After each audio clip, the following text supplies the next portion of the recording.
Hello everyone, it's Just a Dad. Today I'm going to do a comparison between the Roomba 105 Plus mopping attachment on the left and the Roomba 105 that does not have the mopping attachment. Now, neither one of these got the Just a Dad sticker seal of approval.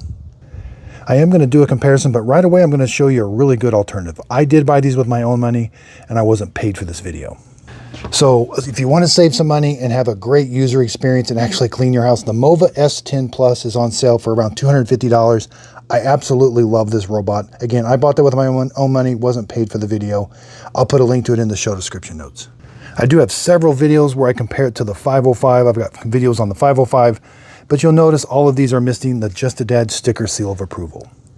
Here's a couple more that I highly approve of. Mova P10 Pro and the Dream L40. These are around $600 and you get such a great user experience and they do a great job of cleaning. So I do like that both of these robots have LIDAR navigation. That is the way that does a really good job of mapping your house. And they have a Roomba app that in there you can see the map of your house and it divides it up into rooms. You can put it on a schedule. That works very well. I like that there's physical buttons here now. Home button, power button. You can tell it to start cleaning, tell it to go back to the dock. Now on the front, it does have a sensor, but these do not avoid obstacles that are low to the ground. It does have the bumper technology. If it runs into something, it is going to turn it around. Now, since they have LIDAR navigation, when they do clean your room, they do clean in nice straight rows.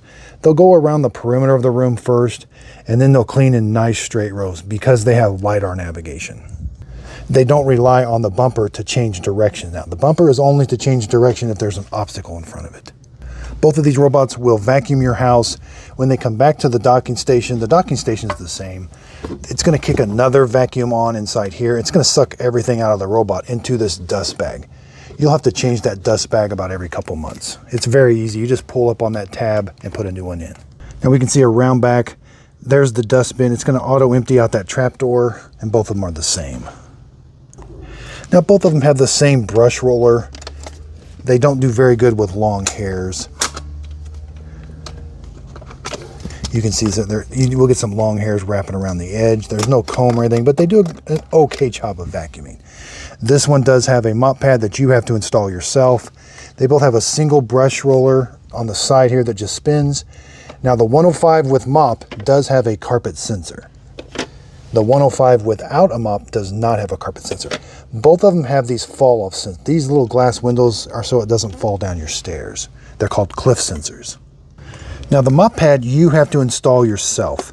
You simply just have to push it on and it's just going to drag the mop pad on your hardwood floor to clean it.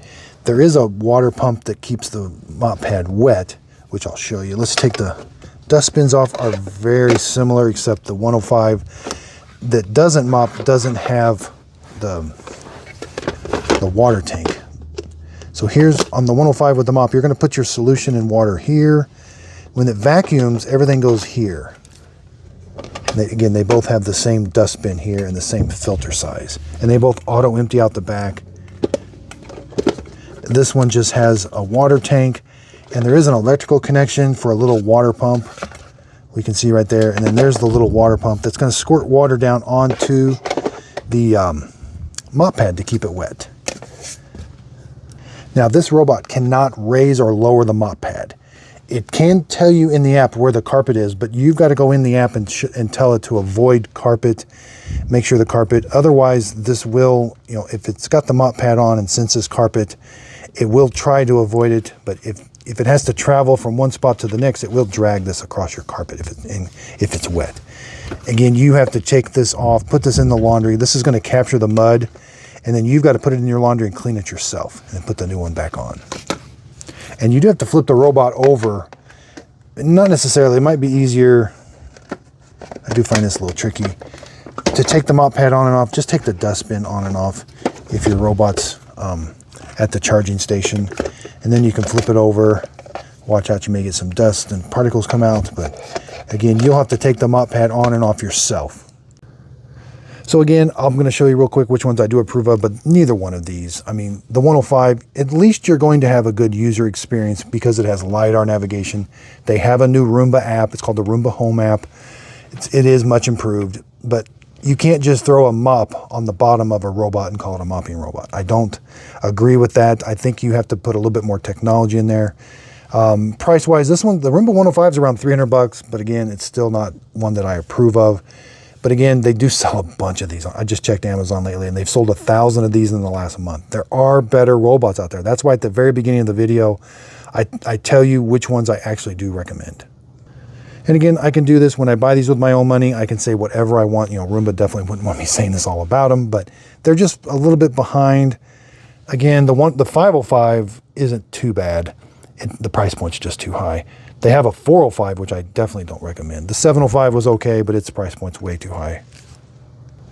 It has the same dock as these. It's just a vacuuming robot, but it has a really good obstacle avoidance. Interestingly enough, I thought these were going to have I thought the base stations, when it had the mop attached, I thought it was going to have like a tray, but mine didn't come with a tray. But you can see there's like these little prongs that you would think a tray would go into, because this would definitely have to have, you know, the mop is definitely going to get, you're not going to have one put this on carpet like I do. I do that for testing. You're going to want to have this positioned on hardwood floor, because when it comes back to dock, that mop is going to be wet and it could get this area wet. So why it doesn't come with a little plastic tray, I'm not sure. So again, I really do appreciate everybody's support. Again, if you could, please like and subscribe, and thanks for watching. If you click on the links in my video, the products don't cost you anymore, but I do get a small commission from the sale. It is a way of helping support my channel. Again, I really do appreciate everybody's support. If you could, please like and subscribe, and thanks again.